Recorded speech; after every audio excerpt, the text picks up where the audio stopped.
All systems go. Clear for liftoff.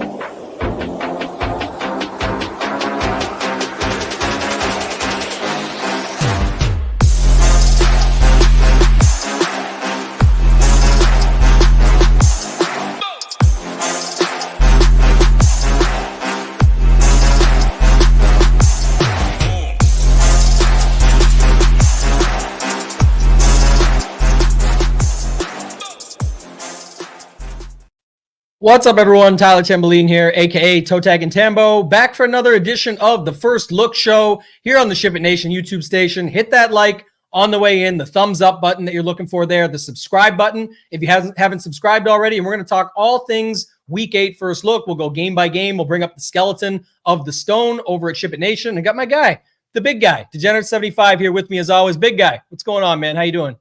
Doing great. It's we got a full slate this week. Got a big trip planned with the boys to Tunica, Mississippi. Got golf in Japan. Got NFL. I mean, life's good. Life's good. No complaints.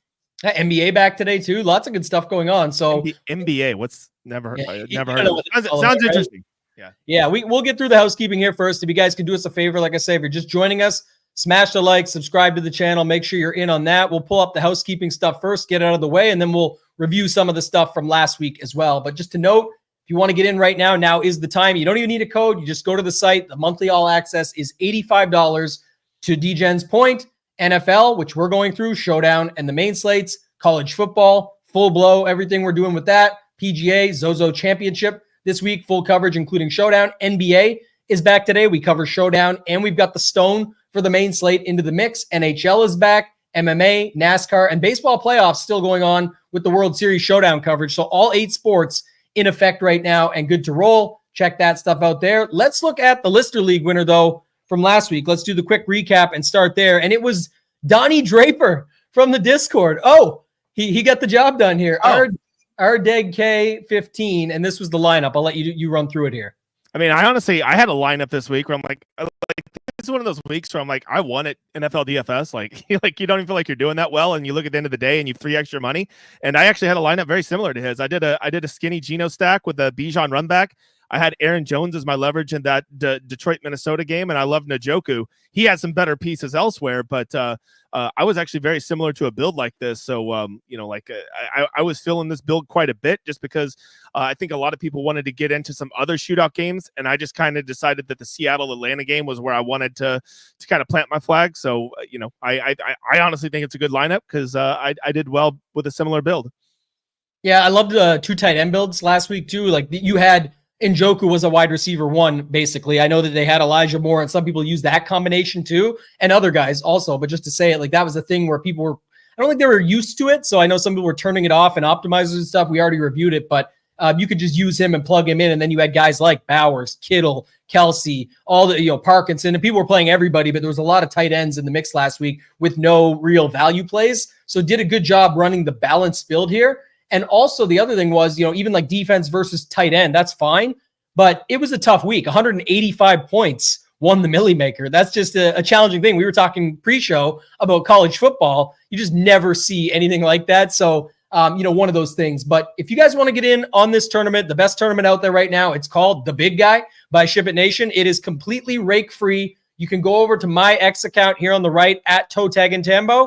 Go there. You can find it. I've got it pinned. It is 2,000 entries, $5 5 max. Anybody can enter, and it's completely rake-free. And I wanted to ask you a quick question. This one came up, DGen. Just you have the best takes on this. You've obviously spent a ton of your time in content focusing on helping people with process, contest selection, all of that. And Sean asked a question others might have.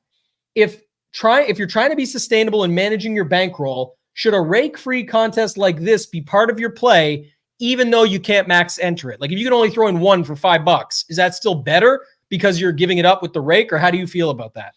I mean, it just becomes math, right? A standard DraftKings contest is going to have somewhere between 11 to 16% rake. That's pretty standard for their bigger contest. So when you're playing in a rake-free contest, essentially you're just getting, we'll say 16% free money here. So you'd have to ask yourself, do you think the people in this tournament are 16% sharper than you to offset that rake? And the answer is almost assuredly going to be no, right? If you are playing with any type of process, you're probably at least a break-even player on the strategy side. And a lot of times where you're losing is you're losing losing because of the poor, how much rate DraftKings is taking, right? Now, maybe if you're playing in some of those upper end tournaments against sharper end people that are multiple hundreds or thousands of dollars to play in, they might have a 20% edge on you, and it might be better to actually play somewhere else where the rake is more to avoid playing better players. But in a general contest like this with 2,000 people in it, a lot of them just being regular people like us, the difference in the ability is going to be pretty minimal, and you are always going to be better chasing a rake-free contest as opposed to, even if you can't max enter it, then you are trying to play against people you're better than. Yeah, and I think also, too, I love that answer. Can tell you were a teacher at one time. Obviously love teaching the process and going through it, but I would say, like, the other angle I always look at with it, because I agree with you fully, is if you are practicing a strategy. I say this all the time. If you know you're only going to be able to put one in, guess what? I think satellites are the best thing since sliced bread. We talk about it all the time, the secrets of satellites in our education courses. People are having great success getting those and give themselves a real life shot at life-changing money in a smaller field. But even when you get that 333 ticket, that 555 ticket, that's rake aside, you are going to be going up against a field where people are playing 60 333 lineups and you have one. It's not like you're not going to play it and take your shot. So it is a good idea and way to still practice and focus on a type of game in an environment that you can use in the future. Smaller field, higher dollar, up against more entries. So love that answer. Just real quick here from M. Andrews, always in here. Appreciate the support. Says, love focusing on game environments and slates where the chalk looks so fragile. Takes you away from them. Yeah, we'll talk more about it, but this slate is a good one for that because we've got an 8-5 split. So you can do that, but you can also split it down and play early only this week. If you like 8 games, it's kind of a sweet spot for some. And the afternoon is still 5 games. So you can almost separate into 2 slates if you don't want to take on the big 13-game slate here too and apply some of that same knowledge as well. Little more housekeeping right quick, just because the giveaway is still going on and it does relate to NFL, even though it's an NBA giveaway. But just spreading the word over on our X account at SHIPIT Nation, you can win a 6-month all-access membership. So that would include football, all the other sports that we talked about. I know it's a football show, so we'll focus there. But all you got to do is go over, follow us, repost this, and reply #ShipIt, and you'll be good to go. All right, I think we've covered it all here, DGen. Let's pull up the stone. That's the next spot we're going to here. Make sure I got it up and ready. Put you over here, and we should be all set. So 13 games means we're going to get right into it. We've got the skeleton shell. The first game is the Ravens at the Browns, an AFC North battle in the dog pound. And we've got Deshaun, obviously unfortunate injury for him last week, but Jameis Winston looks to be the starter at 5,200 going up against this Ravens pasty who continue to give it up. Go ahead, start us off. I mean, I've been calling for Jameis Winston forever. I don't think I'm the only one, right? He just all you had to do was watch the fourth quarter of that Browns game. He just don't give a shit. He just throws it and lives with the consequences, right? And for fantasy, that's exactly what we want. I see the Browns only have a 17-point implied team total, but I am telling you, it's going to be aggressive, and they are probably going to get 300 to 400 yards as an offense. And there's going to be a lot of ways to stack this. And we already know how lethal the Ravens offense is. So you're going to have tons of run back options, or if you just want to go with the Lamar side, I think you have very cheap run back options with Judy Moore and Njoku over on the Browns side. So this right here, I'm not worried about the split in this game, that it's a 12-point line. I will be definitely getting a piece of this game because you can't beg for Jameis, get him, and then fade him. Regardless of ownership, anything, I agree with you. That's sort of the point, right? You want this to happen. You know what it's coming with. It could be the 333. It could be 300 yards, 3 interceptions, 3 touchdowns. It's classic Jameis, like what we used to get. But I would say large field tournaments, Watson, Njoku, and then pick your poison, Judy, Moore, Tillman, maybe a couple of them. I get it. But like the Ravens side, where it's really hard to pick who it's going to be. Yesterday was Bateman and Aguilar and not Zay Flowers. It was Andrews and not Likely. It was just tough. It was actually Justice Hill before it was Derrick Henry. So it's really funny how those games can go. But on this, in smaller fields, if you just take Jameis, Njoku, you've got to assume those two are going to be in a good spot. I don't know if the $1,000 bump to Njoku is enough for how they use them. There's another tight end we'll talk about that with later, funny enough. But just to say it, I think you could just skinny stack Jameis as well. But in the large fields, I'll want to be trying to fit in 2 guys with them and try and fully pay them off, just the way I look at things. And these guys are super cheap, 3,700, 3,300, 51. And yeah, Jameis will be 5,200. He's already on the slate. So anything else with that one you want to mention? Anything else more from the Ravens side? If not, you can take us in. I will warn you that Njoku got 15 targets last week just watching the game, and you would have thought he got 25 because the backup tight end Jordan Atkins also rocks the Predator hair, and you think, oh my God, every pass is going to Njoku, but some of those are going to the backup tight end. Yeah, don't forget about that either. They were using that, and Akins was getting a ton as well. So let's just see here. Tillman, yeah, Tillman was the guy in my main $100 lineup that almost won the live final seed. And I just needed. You played Tillman, you slimy SOB? It was a double down. I actually wanted to play the Rams D with Kyron Williams, and I also felt like the lineup was a bit too chalky with Elijah Moore. So the $200 made both happen, and it was really just substituting Moore for him. So at least I felt like I was getting the same stack, the same leverage, the possibility. It made up for my 5 points from Deshaun Watson before his. It felt like he got like 12 targets. Like I was like, who the hell is Tillman? Yeah, that was a spot. The Discord was talking about him quite heavy as a pivot. So I like that, and just a little bit of leverage on the same side. But Moore is still super cheap at 3,700. You mentioned Akins there as well. All right, let's move on. Let's go to the second one. Titans at the Lions. Let you take this over. It is going to be, I think, Mason Rudolph again at the same price tag, 4,400. Montgomery did leave the game last week, but they said afterwards it was just a contusion. So expecting him week to week, but expecting him to be back this week by the early sounds of things. But Jameson Williams, 2-game suspension. Also, Peds. So anything you want to talk about here with this one? Titans, Lions. I mean, I guess with the Williams suspension, we're getting even more value opening at receiver. I got to imagine that Raymond or Patrick probably become pretty viable. Surely Sam Laporta is going to get some targets at some point. Surely, right? But I tell you, the Lions, their offense is so good, but they're kind of like the 49ers a little bit when they're healthy. They just spread it around so much. It's really hard to target who it's going to be on a week in, week out basis. And then with the Titans, like Mason Rudolph is a nice, solid quarterback, but I can tell you right now, they're going to score 17 points and no one's really going to have a great game. That's what the Titans do every single week. So I just can't get there. I was very excited that 30% of people played Tony Pollard last week, thinking that anybody from the Titans offense ever justifies being chalk is just laughable to me. Yeah, it did suck, but I will say he got 16 carries, 6 checkdowns. Like he had an opportunity. He just didn't do anything. He won't be chalk this week, though. So if you have that memory in your head and you want to go back to him, fine. It's another tough spot, another tough game, big spread. Tim Patrick, 3,500. Hoop's been talking a lot about him. They have been mixing him in quite a bit. And with the Williams suspension, all that stuff, I think it's an option. Back to the first game, they're mad we didn't talk enough about Derrick Henry and Mark Andrews. Did you want to add anything else on that before we go to game 3? I mean, I'm getting real fucking tired of fading Derrick Henry. I can tell you that. The guy makes me pay every week. I just, like last night, I was like, finally, this asshole is not going to get there. And then it's like 90-yard run, 25-yard run. It's like, golly, calm down, dude. It's crazy. And then I always knew Mark Andrews was going to come back. Like, I mean, they're too invested in him. He's too good. Like he wasn't dust. He just wasn't getting the playing time. Now he's getting back out there. Lamar's targeting him. I think he's back to their tight end number 1. That would be my assessment. Yeah, $4,000 there. So the other thing too is if you do decide to go with Jameis, who will show up in the stone, obviously once we get to the first update for the initials tomorrow, then you've got one wide receiver and an Andrews or something. I can see going that way as well. Or you just put in Derrick Henry with Jameis and somebody and stack it up that way. But it is still certainly interesting for that game. Got to think the Ravens are just going to want to run the ball all day in the dog pound as well. It's a tough spot to play for a division rival, regardless of the quality of their team. Also, being a Ravens fan, I can tell you this, they play down to their competition very heavily. So when you think they should smash, it's for whatever reason, it's just not the case. That's the way it goes. Not very disciplined, as you saw last night with the big lead and then giving a bunch back. Colts at the Texans. This could be a good one. 26 points up over here on the Texans side, but there's some options here. What's your thoughts on this game?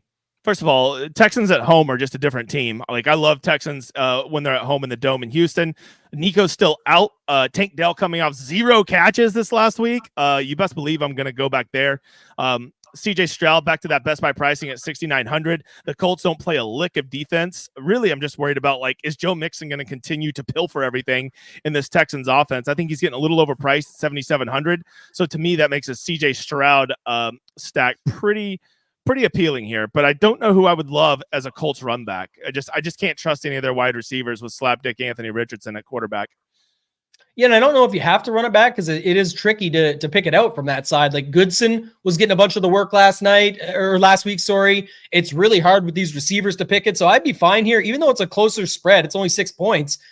They're at home, big total. Look at these matchups too on the stone early on. I mean, this is a great spot.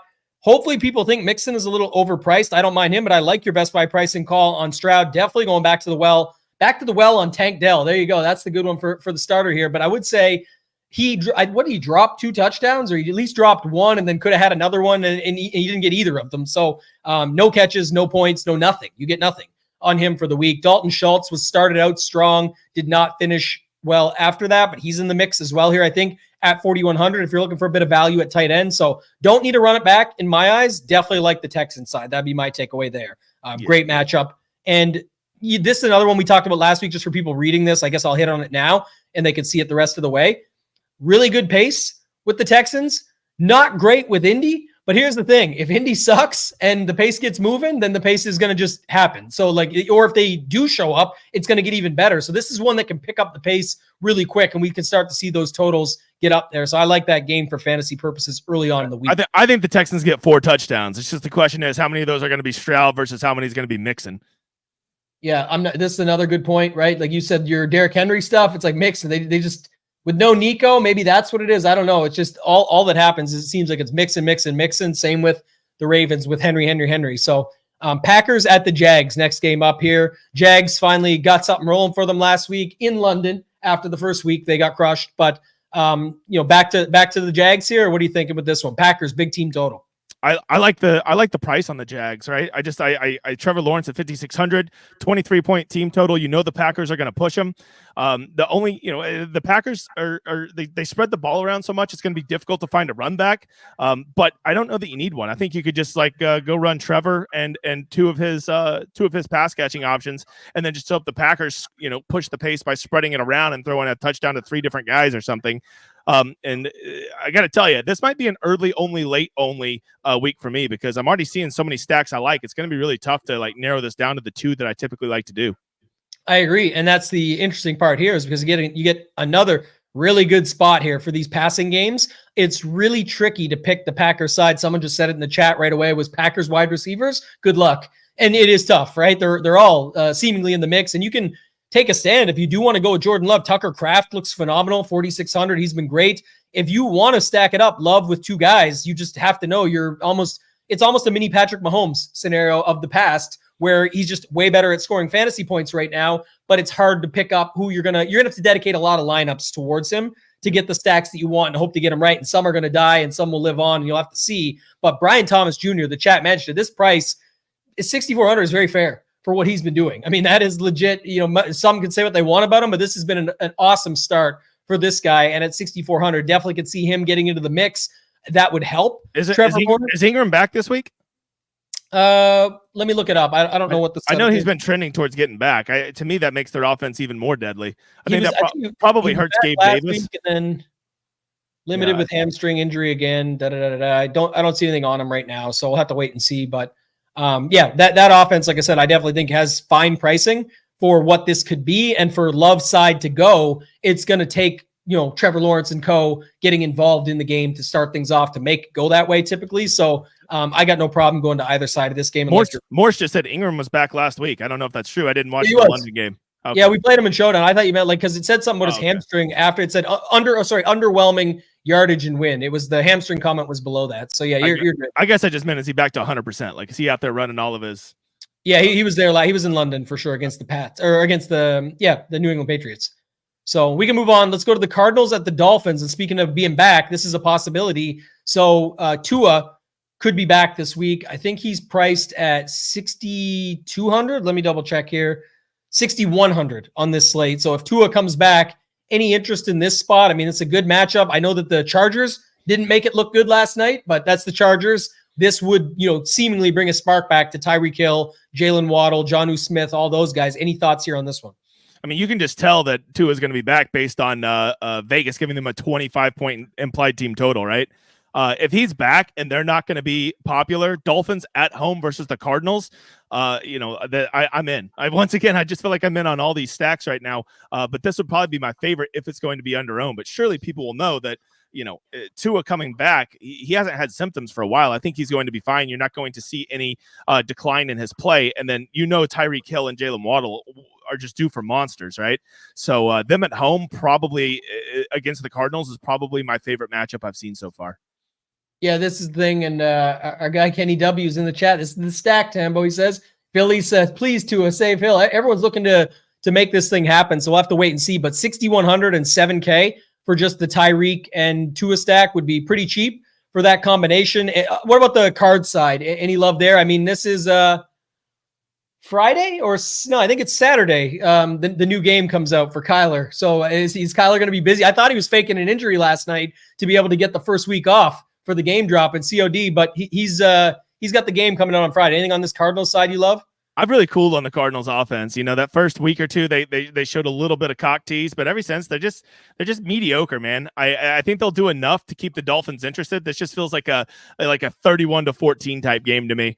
Dolphins kick their ass. That's what it feels like to me. Yeah, that'd be a good way to go. And especially if you're on early only, that's another one that you can add into the mix. We'll keep it rolling with the early only. We've got Jets at the Patriots. This is the first one where I was kind of like, but the Jets 24-point total. That's interesting. Yeah, I mean, dude, if you haven't noticed the last 2 weeks since they fired Saluzzi or whatever his name is, Breece Hall just like never leaves the field. Aaron Rodgers loves to check it down to him. Breece Hall at 7,300 is the most egregiously priced running back on this slate.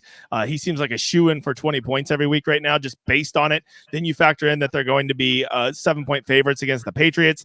The Patriots aren't good against the run or the pass. It just seems like a lock-in Breece Hall type week. I'm not trying to guess between Devontae Adams, Garrett Wilson, Lazard, so screw it. Just give me Breece Hall in this game and I'm out. Yeah, even if he's popular, I think it's a great spot. And the previous game, I don't want to forget about this one. So yeah, I'm with you. Don't remind me of this, man, because I'll forget. But Achane last week, especially if these Miami stacks get super popular for the main slate on the early only, like you said, I think that's just part of the stacks. You're mixing them in, you're doing it out, you're doing the same on main. But when you're looking for leverage, that's certainly a spot you can go. And I just can't imagine a world where Achane gets popular, especially with news of Tua coming back. If he does, if that comes true, people are going to get all excited about the passing game, and I think it will steam up. Achane is definitely in a great spot himself here. Do you know the split between him and Mostert this last week? Because when I was watching it, just out of the corner of my eye, it seemed like Mostert was still getting a lot of work, still a lot of run out there. He was. Where I'll ignore that some and be okay with it is one, it's everybody, Achane was being talked about as a sharper play last week. It didn't work out, so I like that angle for this week. Also, the stats are pretty alarming over a decent enough sample size of how much better he, again, obviously I said this before when Tua's in, but the Tua with those two receivers and then Achane getting to be in the mix obviously makes a hell of a difference compared to going when it's Tyler Huntley and it's like, all right, just stack the box, make him throw, let's see what happens, or anybody else that they bring in. So I've got a little bit of interest there. I just didn't want to forget about it. I don't know if I saw earlier, shout out to our guy, Uncle Nick. He said he's going to be seeing you this week. He'll be at that college football event. Sounds awesome. But he says, here is the stack. And that was during us transitioning to this game. So is he rolling out the Rodgers stacks, or do you think he's going with the Drake May stacks? I hope neither. Maybe Nick just needs to stick to betting while we're at the casino. Let's just bet some games and not play DFS if those are the two stacks you're considering. This is interesting. I don't think this is the spot, but who knows, seen crazier things. But he has put up 21 and 22 fantasy points his first 2 weeks out there, something Patrick Mahomes would die for. Right? That's a huge fantasy score. So shout out to Drake May coming in and getting the job done. He's got cheap options, but that's just as hard to figure out. Like Douglas is the guy we would prefer. These other guys sort of not really been in the mix, kind of been in the mix. And then Henry, I guess you could do, but I don't love that spot as much as this next one. So still on the early only slate. Now you got to make more decisions, DGen. It's Baker Mayfield, your boy. Now, we got to talk about this because big-time injuries there, but make some options cheaper with them. Going against the Falcons at home, 25 and 23-point totals. Your thoughts on this game? Yeah, I mean, Baker, I was worried when Baker, their offense really slowed down just after Mike Evans left the game last night. Now you take away Godwin, who is like his super safety blanket. I know there's going to be a ton of value there with the Bucs. They do have a nice team total. They are playing the Falcons, who, we have seen can give up some large totals. But I got to tell you, man, Baker Mayfield with these slapdick wide receivers, I just don't know that I can get there. It seems like he'd be very stackable, but this one's a little scary to me. So I think this one could be fool's gold. And 6,700, that's not exactly a cheap price tag on old Baker Mayfield. I think I'm just going to stick with the Falcons side of it. Bijan has really been starting to turn it on these last couple of weeks. I mean, he's finally starting. I mean, he's getting 100-yard rushing game bonuses now, and he's finding the end zone. And that starts to add up real quick. So I really like the Falcons to kind of control this game. And I think that they're going to also probably get in that 24 to 28 point range. Yeah, Cade Chalkin is on the way in because this is going to be nuts. He had literally every catch last night. They went to him every time.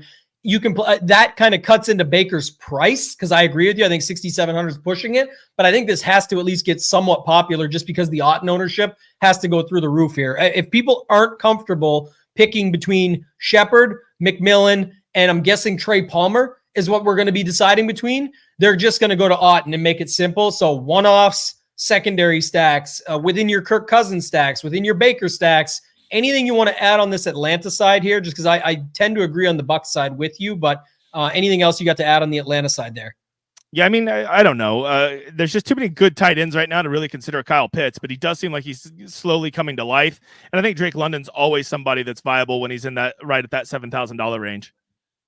Yeah, Jalen McMillian. Yeah, it could be your Millie Maker winner if you can like get that. there. You know, Baker, Jalen, and Cade Otton is a super cheap. What is it? 9, 10, 11, 12, 13, 2, 13, 9 for those three. Like that is pretty cheap for a three-way stack. And the other thing is, this is what happens. So I'll talk about this for 2 seconds quick, but it was 2 weeks ago, I guess it was speaking of this other side, it was the Kirk Cousins stacks. If you remember, were just really easy to stack up. It was like Cousins, Mooney, McLeod, if you wanted to go that route. But it was, what it did was make it so you could pick and choose all the other game environments you liked and just plug it in. And it did turn out to sort of be somewhat the way to go. I think that's what people are going to love about this spot most, is it's guaranteed injuries that make this price get cut into pretty quickly.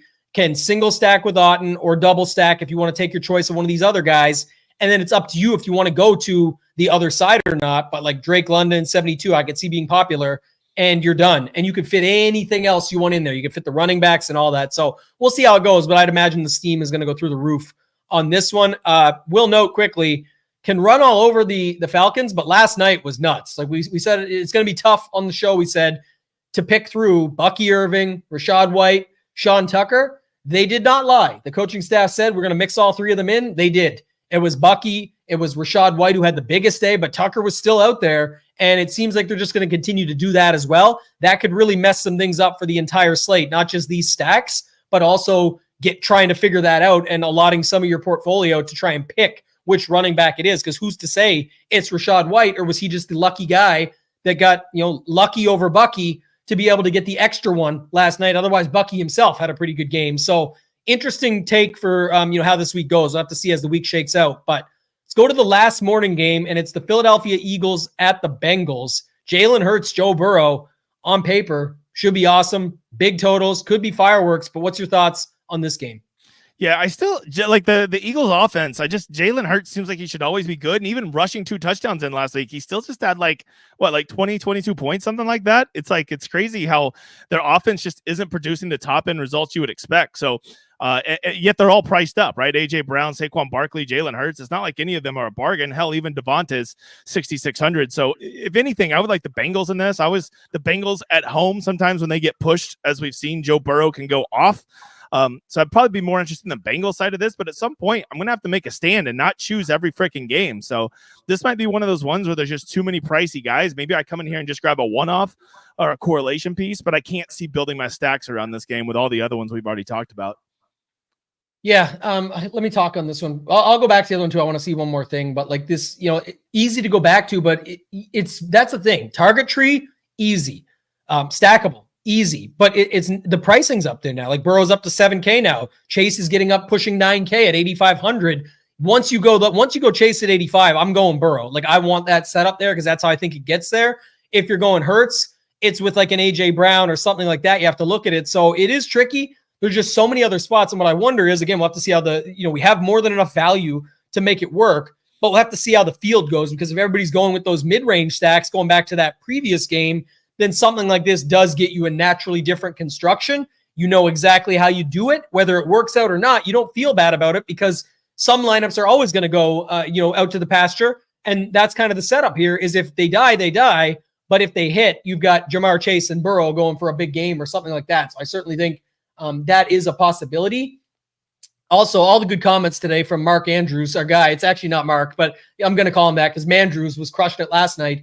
But the chalk Tampa Bay Atlanta game, that's another thing. And I think you said it, DJM, but just to reiterate it, was we've seen these spots with the Rams this season when they had all those cheap wide receivers and you thought you needed 3 of them. And in the end, you needed 0 of them. There is something to be said for these offenses getting worse when they don't. Hey, spoiler alert, they don't have their actual good dudes. They all of a sudden aren't good just because these guys sub in. It is not NBA. They do not get guaranteed minutes with fantasy points spreads. They get guaranteed snaps, but there's defenses on the other side that are shutting them down. There's more pressure coming against the quarterbacks, things like that, harder decisions that they have to make. So it's not quite the same. And you could just see that spot shut down. So I got no problem avoiding that game in some of my lineups altogether. I don't have more to add than you did on the Eagles at the Bengals, or sort of the points I made. So let's move on and start off these 5 afternoon games. And the first one's up, the Saints with Rattler again, I believe, at the Chargers with Herbert, who the Chargers offense last night was 5 field goals from Dicker the kicker. So give me your thoughts on this game. I'm excited. There's a game that I can almost kind of mark off. I think that, maybe J.K. Dobbins. I just can't believe the Chargers have a 23-point implied team total with that shit-ass offense. Maybe J.K. Dobbins would be the one piece I'd be interested in here. Chargers at home and a favorable script, maybe paired up with the Chargers defense. But I'm telling you, Spencer Rattler with the Saints, that offense is anemic. I'm just not touching any part of it. I had to watch Spencer Rattler 2 years at OU. The guy blows. How's he's in the NFL? I have no idea.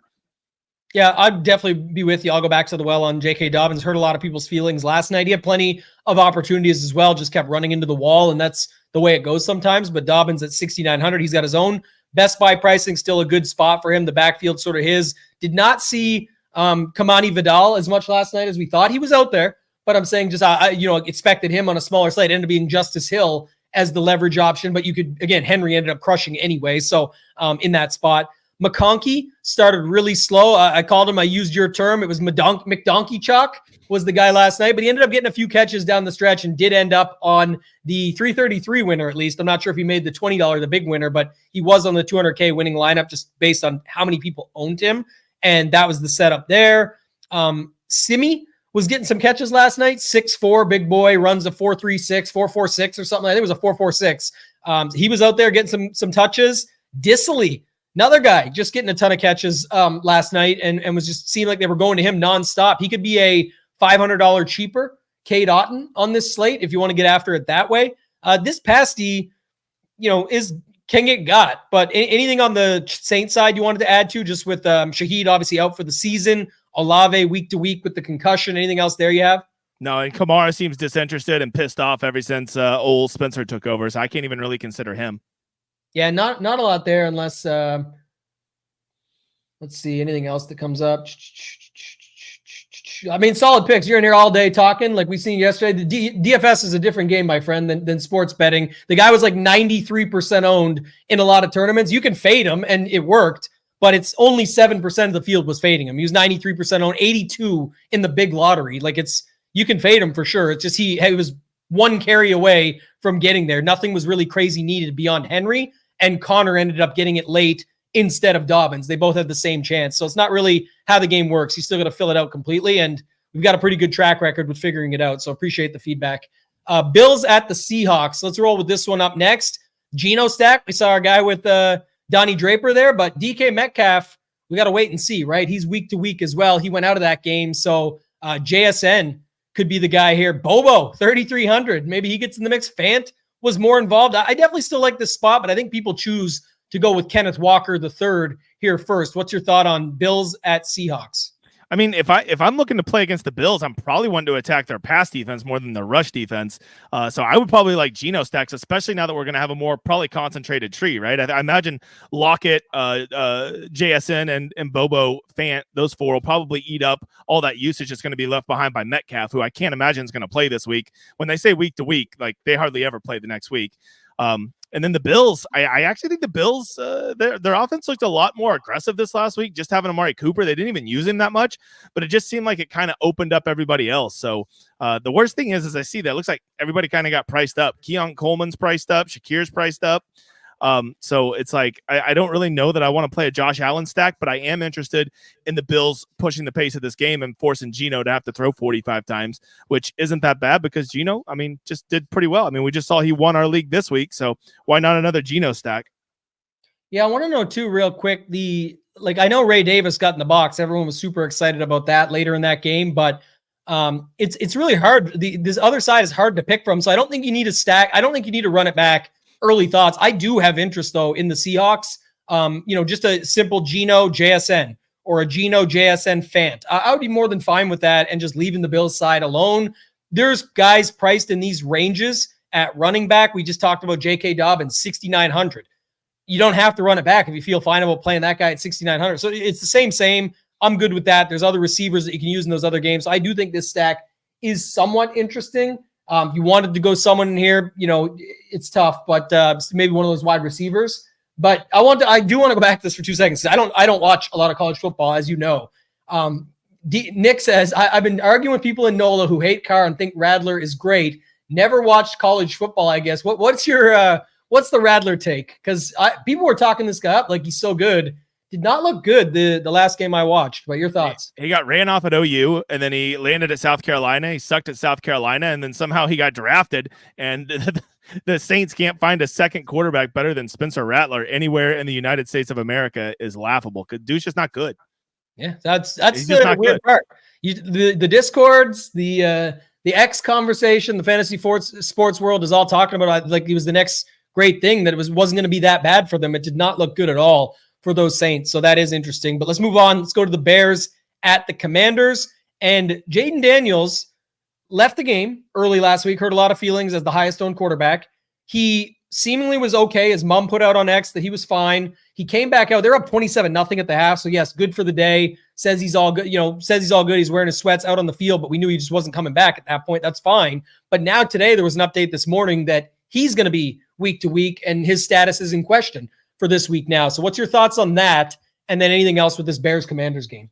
Yeah, I think Vegas is already telling us he's going to be out with him only having a 21-point team total against the Bears, right? Which kind of sucks because this would have been a really fun matchup, him versus Caleb Williams, the 1 and 2 picks. But with him being out, to me, that kind of, if anything, it makes me like the rushing game from the Commanders a little bit more, right? Give me some Brian Robinson Jr., maybe some Austin Eckler dump off, stuff like that.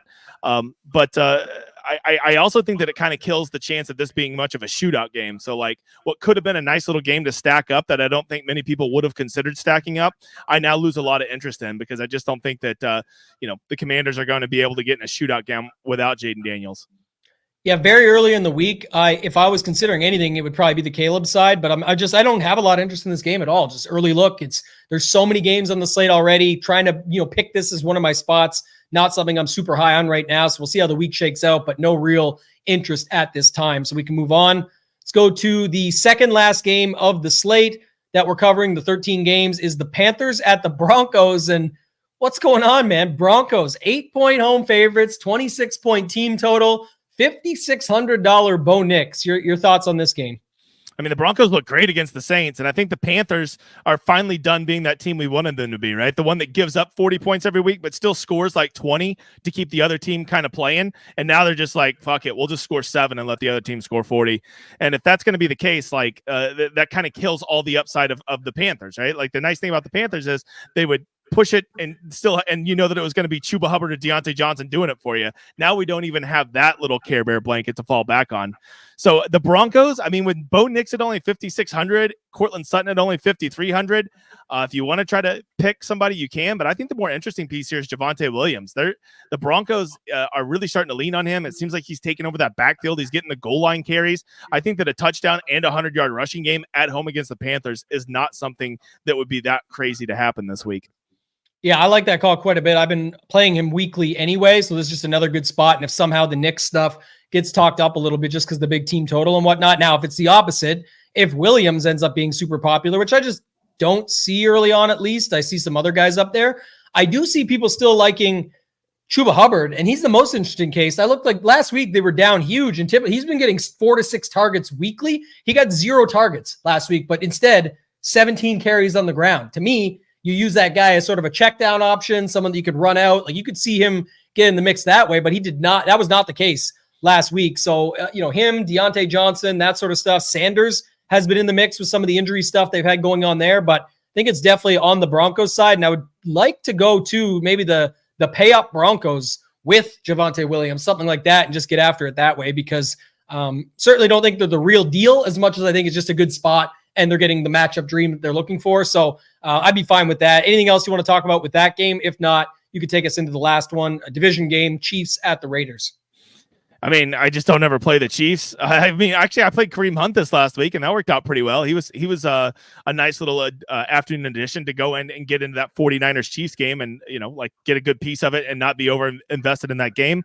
But I'm a never Mahomes guy. They can keep pricing him down. They can price him down to 5,800. I'm still not going to play him because who the hell is he going to throw to? Like he's just running out of options. I get that they have a nice team total here, but I just don't ever play him, and I just don't ever have regrets about it. They just seem to kind of want to play this kind of like slow, let's just win games. We're not a great fantasy team anymore type offense, and that doesn't really appeal to me. So, and people still keep playing the Chiefs, I think, just because of nostalgia of the last few years, and they just don't produce like they used to. Yeah, I like the Kareem Hunt call too. Same thing there. 6,300, good matchup. Hard to get the other stuff right. That's kind of the tricky part of it all. Their prices do keep going down slightly. I think more than enough people have caught on now to Never Mahomes. He was only like 2.5% last week, even with people playing Kelsey and with Rice out and some injuries shortening his target tree. So Never Mahomes sticks for me, but I'm saying I could see where people maybe eventually do get back to him as the price continues to drop. I'm just not sure this will end up being the spot. I think more people will like Kareem Hunt, and obviously for good reason. Big favorites on the road, going against the Raiders, perfect spot to do that. Would you go back to the well on Trey Tucker? He was 4,200 last week. Brock Bowers, 6,100. He was obviously crushing it, has been crushing it. Anything there on that Raiders side you want to talk about? I'm going to check out the chat. Yeah, I mean, Brock Bowers is kind of, I think he's going to be the wide receiver or the tight end number one the rest of the year. As far as Trey Tucker goes, I mean, there's just too much value this week to really be chasing him. I think there's guys that are as good, if not better spots than him that are $1,000 cheaper. So I will not be chasing Trey Tucker simply for the value savings this week like others will.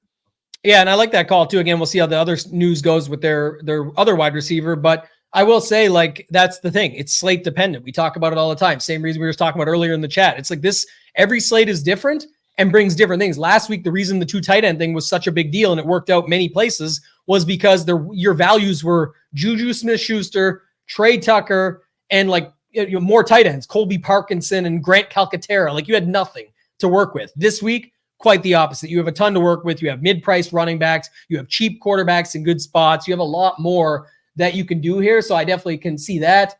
Go collect Kyle. This was never our thing. We were never started with him. That was Hoop. We're not in on the little Jordan Humphrey stuff. So thankfully, off of that, Raiders did the whole Kermit thing the first game Mahomes plays. Oh, it is. Yeah. Remember they did the Kermit the Frog thing, making fun of Mahomes. So it's the first game he gets to go out and go against them. Stack them up, Nick. Let's see how it goes. Give it a shot. Maybe if you did, it would be Worthy or Juju flop. I don't know. Is Juju even going to play? What's the deal with Juju right now? Yeah, I don't even know. I know he sucks. That's what I know. I think he left the game, right?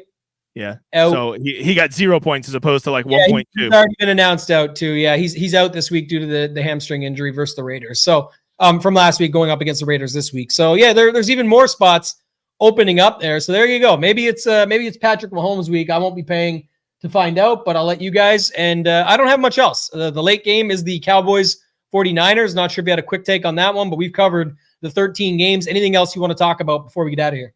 Just I think that's a good week to maybe look at doing those early only. That the only downside to the early only is they don't always have the greatest selection of contests.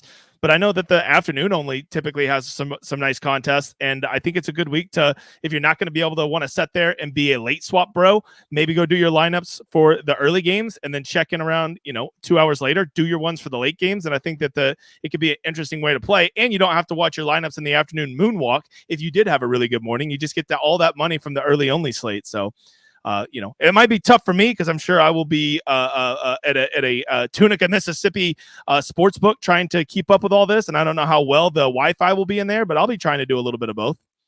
Yeah, I like that too. Let's just ladder them up. Some single game parlays and stuff with the Mahomes stuff. That's the out if you're not going to play them in fantasy. So I think that's another thing. Real quick, just going back to it here so you guys could see it. Make sure to get in the big guy. Go over to my X account at ToeTagginTambo. You can hop in completely rake free, $5 5 max. Get in on the giveaway. All you have to do is go to SHIPIT Nation on X, follow us, repost this, and reply with hashtag SHIPIT. Gets you in the draw for a full 6-month all access pass, $389. So keep that in mind. You can use that and apply it towards anything. And if nothing else, go put your email in. Get the Fantasy Football Roadmap course. It's an email education course, 5 days worth of tips that you can get on the site, shipitnation.com. The code is up, NBA15, but you don't need it. If you want to join for a month, Get everything we have on the site for $85.